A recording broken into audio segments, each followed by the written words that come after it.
ভাবুন তো, পৃথিবীতে এমন একটি দেশ আছে যেখানে পুরো দেশটি হেঁটে ঘুরে দেখতে আধা ঘন্টারও কম সময় লাগতে পারে। অবাক লাগলেও এটাই সত্যি। আজ আমরা জানব বিশ্বের সবচেয়ে ছোট দেশ সম্পর্কে, যার নাম ভ্যাটিকান সিটি। ভ্যাটিকান সিটি অবস্থিত ইতালির রাজধানী রোম শহরের ঠিক মাঝখানে। এটি একটি স্বাধীন রাষ্ট্র হলেও আয়তনে এতটাই ছোট যে এর মোট আয়তন মাত্র 0.49 বর্গ কিলোমিটার। তুলনা করলে বলা যায় অনেক বড় স্টেডিয়াম বা পার্কের আশপাশের এলাকাও এর চেয়ে বড় হতে পারে। এই ক্ষুদ্র দেশে বসবাস করেন মাত্র প্রায় 800 থেকে 900 জন মানুষ।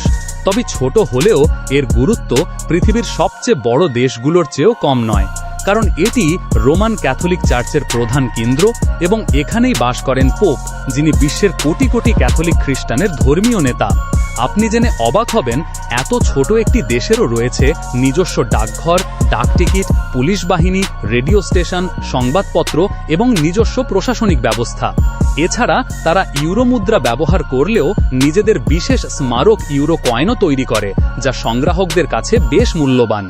আরও একটি মজার তথ্য হল, ভ্যাটিকান সিটির কোনো বিমানবন্দর নেই, এমনকি সাধারণ যাত্রীবাহী রেল স্টেশনও নেই। বেশিরভাগ মানুষ হেঁটেই এই দেশে প্রবেশ করেন।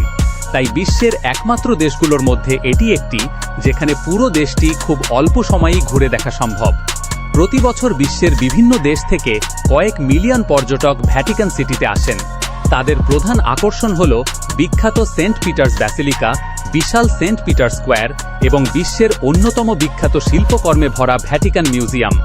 এখানেই রয়েছে বিখ্যাত সিস্টিন চ্যাপেল, যার ছাদে আঁকা শিল্পকর্ম বিশ্বজুড়ে প্রশংসিত। এত ছোট হওয়া সত্ত্বেও ভ্যাটিকান সিটি বিশ্বের ইতিহাস, ধর্ম, শিল্প ও সংস্কৃতিতে বিশাল প্রভাব রেখে চলেছে। তাই আয়তনে ছোট হলেও গুরুত্বের দিক থেকে এটি সত্যিই অসাধারণ। ভিডিওটি যদি আপনার ভালো লেগে থাকে তাহলে একটি লাইক দিন, বন্ধুদের সঙ্গে শেয়ার করুন এবং এমন আরও অজানা ও চমকপ্রদ তথ্য জানতে দুনিয়া চ্যানেলটি সাবস্ক্রাইব করতে ভুলবেন না। দেখা হবে পরবর্তী ভিডিওতে। ধন্যবাদ।